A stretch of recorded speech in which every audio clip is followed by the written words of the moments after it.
Assalamualaikum warahmatullahi wabarakatuh. Alhamdulillah. Selamat malam para sedulur-sedulur yang saya cintai dan semoga dicintai oleh Allah SWT. Oke para sedulur, jumpa lagi di kanal YouTube-nya Pak Dekun. Oke para sedulur, jadi beberapa jam yang lalu ya teman-teman, di beranda saya masuk sebuah konten video ya teman-teman, yang saya kaget ya ketika lihatnya. Karena memang dari judulnya aja ini saya kaget gitu kan. Jadi judulnya dari konten tersebut adalah 3 alasan kenapa Prabowo Subianto tidak layak untuk menjadi presiden.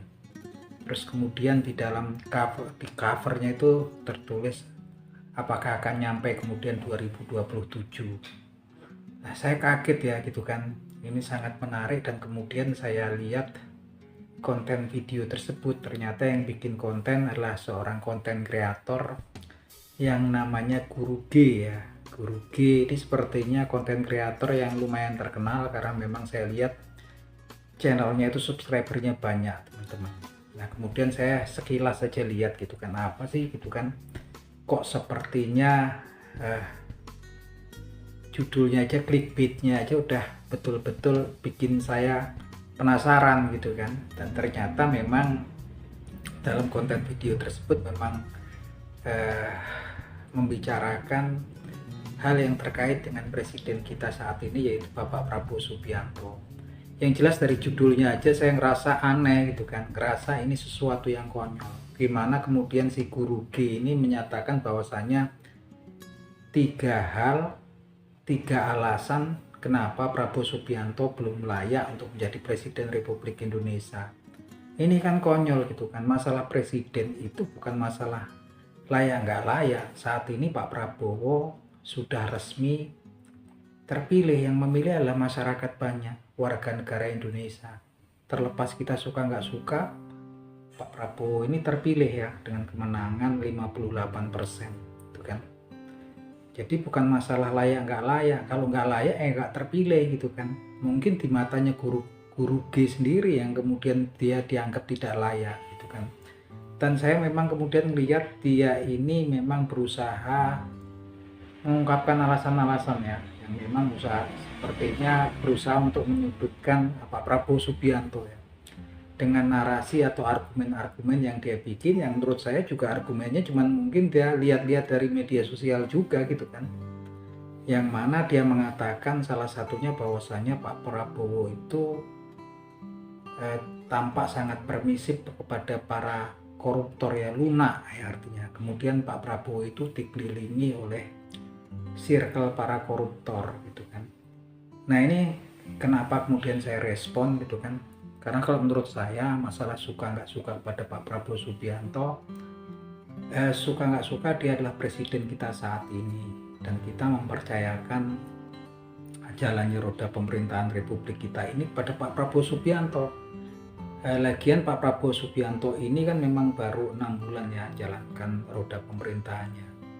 Dan kemudian si Guru G ini menyatakan bahwasanya Pak Prabowo ini dengan alasan-alasan tertentu yang dia narasikan permisif ya kepada para koruptor. Artinya memang lunak pada para koruptor, dan memang kemudian circle-nya, lingkarannya adalah para koruptor gitu kan. Yang saya pikir ini yang apa yang diungkapkan sama Guru G ini nggak sesuai sama fakta gitu kan. Kalau yang saya lihat saya sebagai orang awam, sebagai masyarakat, di eranya Pak Prabowo ini banyak kasus-kasus besar, kasus-kasus mega korupsi yang kemudian terungkap ya. Dimulai dengan kasus korupsi masalah tambang timah ya.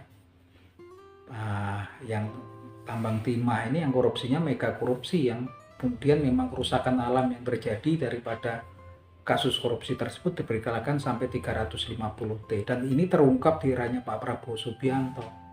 Dan saat ini pelakunya juga udah dihukum berat gitu kan. Terakhir kan ini memang hukumannya sampai hukuman 20 tahun penjara ya teman-teman. Terus belum lama kemudian terungkap pula mega korupsi ya di Pertamina, yang memang terjadi dari sebelum masanya Pak Prabowo Subianto, dan saat ini udah terbongkar gitu kan, yang jumlahnya juga besar, kemarin sampai sekitar 1.000 triliun kalau nggak salah kan. Terus belum lama belakangan ini bahkan kejaksaan bisa bergerak, kemudian yang ditangkap ini hakim ya teman-teman, oknum hakim yang terduga dugaan suap korupsi suap daripada ekspor CPO ini kan. Jadi nggak sembarangan ya, artinya memang faktanya Pak Prabowo ini sudah menjawab dengan kerjanya, faktanya banyak kasus besar yang kemudian terungkap di eranya Pak Prabowo. Kalau kemudian mau langsung semuanya frontal seperti yang diinginkan siapa ini, si Guru G ini juga pastinya kan Pak Prabowo kan masih baru gitu kan, tapi paling enggak dia udah punya prestasi, dan kita sebagai warga dan masyarakat ya patut memberi apresiasi lah gitu kan. Kalau memang kemudian di eranya Pak Prabowo, di eranya Presiden Prabowo ini di 6 bulan pertama pemerintahnya udah banyak kasus besar yang terungkap gitu, kasus korupsi. Dan pelan-pelan ke depannya juga Pak Prabowo pasti akan memikirkan untuk membuat sistem yang memang kemudian untuk menekan kasus korupsi di negeri kita ini. Walaupun memang kan KPK sudah ada kejaksaan, ada kehakiman, tapi kesananya pasti Pak Prabowo pasti akan memikirkan gitu kan. Nah yang jelas memang kalau kita lihat dari si Guru G ini kan memang dari covernya aja sepertinya gambarin itu kan memang sudah tendensius, menggambarkan kemudian Pak Prabowo joget-joget gitu kan. Kemudian apakah sampai tahun 2027, dan kemudian alasan kenapa Prabowo Subianto nggak layak jadi presiden Indonesia ini kan apa maksudnya gitu kan. Kalau masalah layak nggak layak, kalau dia nggak layak tentunya nggak akan dipilih oleh sebagian besar masyarakat Indonesia gitu kan. Tentunya dia nggak akan jadi presiden Republik Indonesia. Yang jelas memang tokoh-tokoh seperti yang Guru G ini memang tampaknya kalau saya lihat memang menebar nuansa permusuhan ya di antara anak bangsa. Coba lihat kalau kemudian konten-kontennya yang selalu berkaitan dengan memojokkan, manas-manasi orang-orang tertentu gitu kan. Dan sekarang memang kemudian sampai ya kalau yang seperti itu pastinya haus terus pengen bikin narasi-narasi yang memang aromanya kemudian untuk membuat friksi, membuat perselisihan gitu kan. Kenapa gitu kan, kenapa saya kritisi kemudian saya respon, walaupun saya bukan pendukungnya Pak Prabowo, saya netral ya di sini teman-teman. Tapi kalau saya lihat memang kemudian kan gimana kemudian dalam kondisi ekonomi global yang sedang mengalami masalah nggak baik-baik aja, dan Indonesia juga lagi bermasalah perekonomiannya gitu kan, pasti gitu kan terkena imbasnya gitu kan dari efek resesi ekonomi global. Bisa kita lihat kemudian dari indeks harga saham gabungan yang turun terus gitu kan, dan kemudian nilai tukar rupiah ke dolar yang melemah terus gitu kan. Justru bukannya kita kemudian memberikan kepercayaan, dukungan pada presiden kita saat ini gitu kan. Suka gak suka beliau adalah presiden kita harus mempercayakan segalanya pada Pak Prabowo Subianto dengan segala upayanya. Dia lumayan ini kan yang dia lakukan semua. Dan bahkan beliau ini kan melakukan politik yang akomodatif gitu kan, yang semuanya dia rangkul semuanya gitu kan. Bukan berarti dia mau mematikan demokrasi gitu kan, tapi di saat-saat seperti ini yang terpenting adalah kemudian dia mengakomodasi semua elemen kelompok yang ada di masyarakat gitu kan. Sampai beliau ini kan memang kemudian sebagai seorang presiden juga mereka mau gitu kan berkunjung ke rumah salah satu ketua partai besar gitu kan, memang dalam rangka kemudian untuk mengakomodasi semua elemen yang ada di negara ini gitu kan. Nah ini malah justru kemudian saya prihatin kemudian ada para influencer atau konten kreator yang memang saya nggak ngerti apa jasanya di dalam negeri ini gitu kan, buat narasi-narasi yang sepertinya membuat masyarakat, membuat warga sepertinya menimbulkan rasa ketidaksukaan kepada Presiden Prabowo Subianto gitu kan. Yang jelas ini bukan sesuatu yang saya pikir membangun ya gitu kan. Apalagi kalau dari depan saja udah ketara ya gitu, dari covernya itu nggak tahu seperti ejekan atau apa gitu kan. menggambarkan Pak Prabowo lagi kemudian joget, kemudian apa ditulis apakah nanti nyampe tahun 2027 gitu kan. Terus dikatakan 3 alasan kenapa Prabowo Subianto nggak layak jadi Presiden Republik Indonesia. Ini narasinya memang berusaha menyudutkan. Kalau saya sendiri sih hal-hal yang seperti ini pulang kemudian nggak membangun ya kepercayaan masyarakat, kepercayaan netizen pada pemerintah saat ini. Kritik boleh lah gitu kan, tapi kita juga harus apresiasi gitu kan. Walaupun lagi-lagi mungkin si guru G ini juga menyatakan ini kan hak dia sebagai warga negara gitu kan untuk mengungkapkan pendapat dia gitu kan.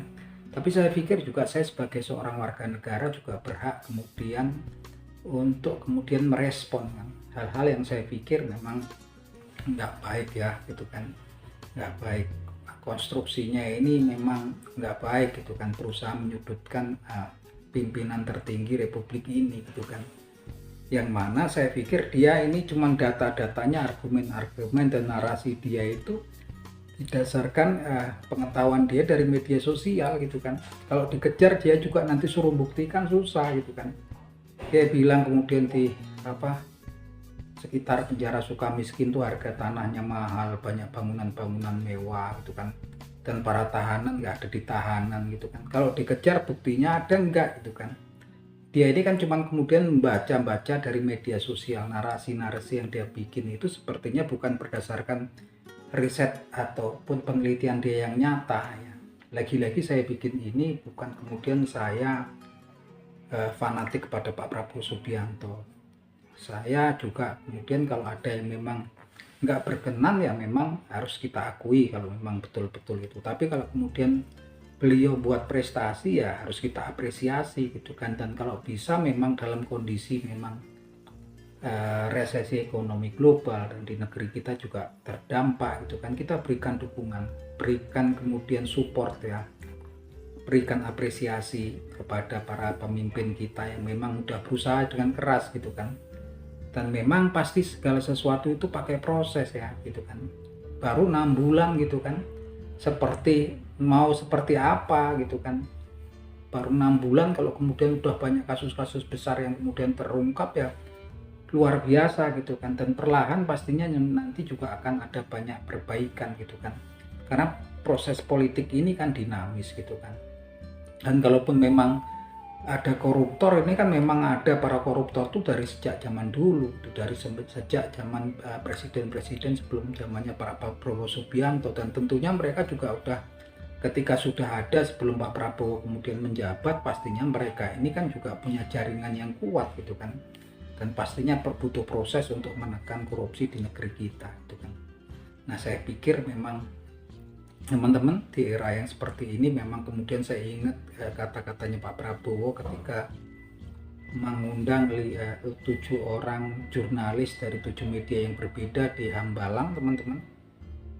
Lagi-lagi beliau mengundang tersebut untuk mengakomodasi, untuk berdiskusi kepada para pamflet dari 7 media yang berbeda tentang isu-isu yang berkembang di masyarakat ya, tentang apa yang kemudian Pak Prabowo menerima masukan, memberikan feedback gitu kan, atau yang jelas bukan untuk membungkam para media-media yang ada di Indonesia. Lagi-lagi ini adalah politik akomodatif yang dilakukan Pak Prabowo Subianto untuk kemudian menciptakan suasana atmosfer politik yang baik ya di negeri kita. Kalau atmosfer politiknya baik, itu tentunya investasi, para investor juga akan datang ya, akan kemudian berinvestasi di negeri kita untuk jangka panjangnya. Bukan kemudian, kalau kemudian saya juga sangat prihatin justru ketika Pak Prabowo berusaha untuk menyatukan semua elemen di negeri kita ini, bukan untuk mematikan demokrasi ya teman-teman. Justru ada kemudian konten kreator yang berusaha mempengaruhi masyarakat, yang semua pendapatnya sebenarnya didasari cuman berdasarkan argumen dan narasi sama angan-angan dia gitu kan. Nggak ada penelitian dia, nggak ada riset dia, dan kalau dikejar pun buktinya apa? Contohnya kemudian kok cerita orang di rutan ini nggak pernah ada keluar, nggak ada di rutannya, pasti dia nggak ada buktinya, cuma baca dari media sosial. Untuk hal-hal yang seperti ini kita sebagai marga dan masyarakat nggak perlu kemudian terpengaruh ya dengan orang-orang yang memang mungkin memang kegiatannya tiap hari memang bikin konten-konten yang tentunya ya selalu mereka kejar tayang gitu kan, dan akhirnya semuanya ditabrak gitu kan. Nah itu aja teman-teman, semoga kita semua tetap dalam persatuan dan kesatuan untuk kemudian memberikan kepercayaan pada presiden kita yang terpilih saat ini, Pak Prabowo Subianto, untuk menjalankan roda pemerintahan negeri kita ini untuk kemudian memang berjalan dengan lancar ya teman-teman. Nah itu aja teman-teman obrolan kita malam hari ini. Salam seduluran.